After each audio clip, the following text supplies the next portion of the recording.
What is good, everyone? Hopefully you're doing well. So there is a growing trend within Christianity of labeling some believers as free gracers, which is typically used as a derogatory term. Salvation is free. That is a free gift. An unmerited, undeserving gift when we put our trust fully in the finished work of the resurrected Jesus Christ, the Son of God. All we have to do is accept that free gift through faith. Grace, on the other hand, is not free. Grace is bought with a price. Salvation is reconciliation. Grace is freedom. By his wounds, we are healed. You think that's free? It bothers me when some Christians use the term free grace or label some Christians free gracers. Always talking about these free gracers. All they want to do is sin. Those bastard sinners over there, those free gracers over there, just want a license to sin, live any old way they want in life. Usually with a big fat 2x4 in their own eyes.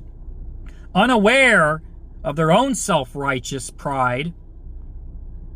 Shall we continue to sin so grace may abound? No, of course not. Grace is not a free pass to sin, but it is an endless life preserver of love, which allows us to not only love God, but to love others because he first loved us. We have an advocate for when we do sin, who is Christ, who casts our sins, past, present, and future, into the depths of the ocean as far as the east is from the west, and he remembers them no more. Hebrews 8:12. For it is by grace you have been saved through faith, not of yourselves. It is a gift. Ephesians 2:8-9. And Romans 4:4-5 says, now to the one who works, your wages are not a gift, but as an obligation. But to the one who does not work, meaning you trust Christ and him alone for your salvation, who trusts in God who justifies the ungodly, their faith is credited as righteousness. This term, free grace, that's thrown around. Another one is greasy grace, typically from religious bigots with glass houses and derogatory labels, will be unfortunately turned away from God because they shouted to the rooftops that they kept the law, they kept the 10 Commandments, that their rags are clean, that they did mighty, mighty big works and mighty things in his name because they had one foot in with Jesus, but the other foot was in their own self-righteous obligations to work for their right standing with God. You see, grace is not free. It's full of blood from a perfect, loving, forgiving, wrathful, just, and merciful God. Yet, while we were yet still sinners, Jesus Christ died for us.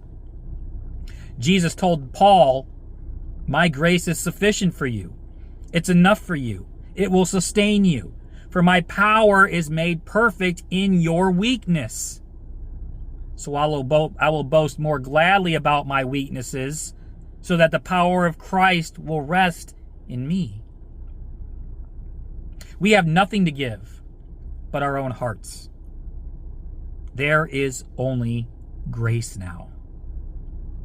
What a wonderful counselor, Prince of Peace, King of Kings, Lord of Lords, and mighty God we have in Jesus, that took our place from the wrath of God on himself to give us the freedom of grace and the reconciliation of salvation through faith.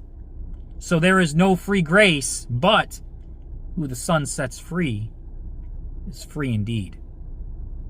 Stay blessed, my friends. Be encouraged and believe.